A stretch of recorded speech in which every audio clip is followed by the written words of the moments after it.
अक्ल की दुकान। एक बड़े से राज्य में विकास नाम का एक लड़का रहा करता था। उसके नाम के तरह ही उसका आचरण था। वह एक अच्छा लड़का होने के साथ साथ बहुत ही होशियार भी था।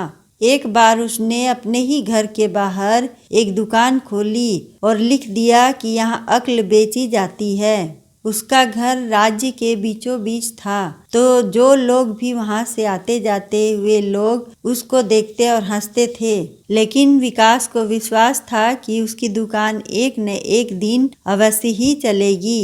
एक दिन एक चंदू नाम का लड़का वहां से गुजर रहा था, तो उसने दुकान देखी और उससे रहा नहीं गया। वह दुकान के अंदर चला गया। वह एक अमीर बाप का बेटा था।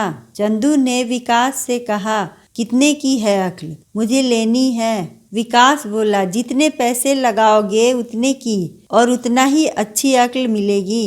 तब चंदू ने उसे 2 रुपया दिया और कहा, मुझे 2 रुपए की ही अक्ल चाहिए। विकास ने कहा, ठीक है, और उसको एक कागज पर लिखकर दिया कि 2 लोगों के झगड़े में बीच में कभी नहीं बोलना चाहिए। चंदू उस पर्चे को लेकर घर चला गया और यह सारी बात जाकर अपने पिता को बता डाली। उसका पिता महाकंजूस था।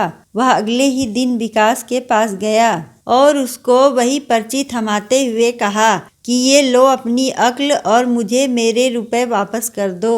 विकास ने उन्हें बिन कुछ कहे ही रुपया वापस कर दिया। अब एक दिन उसी राज्य की महारानी की 2 नौकरानियों में लड़ाई होने लगी। पास में चंदू भी मौजूद था। नौकरानियों में फैसला हुआ कि वे इस बात की शिकायत महाराज से करेंगे। उन्होंने चंदू को साक्ष्य बनाकर राजा के सम्मुख प्रस्तुत होने को कहा। अब चंदू फंस चुका था। वह दौड़कर विकास के पास गया और उसको पूरी कहानी बताई। तब विकास बोला, मैंने तुमसे पहले ही कहा था, जितने रुपए लगाओगे उतना ही अच्छी अक्ल मिलेगी। मेरे पास इसका उपाय तो है, लेकिन इसके तुम्हें 10,000 रुपए देने होंगे। चंदू मरता क्या न करता। उसने 10,000 रुपए विकास को दे दिए और पागल होने का नाटक कर अपनी जान राजा से बचा ली। राजा ने महारानी को ही अपनी नौकरानियों को दंड देने के लिए कह दिया और सारा मामला सुलझ गया। सीख, कभी भी 2 लोगों के झगड़े में अपनी टांग नहीं अड़ानी चाहिए। अगर आपको हमारी कहानी अच्छी लगे तो वीडियो को लाइक, चैनल को सब्सक्राइब करें। धन्यवाद।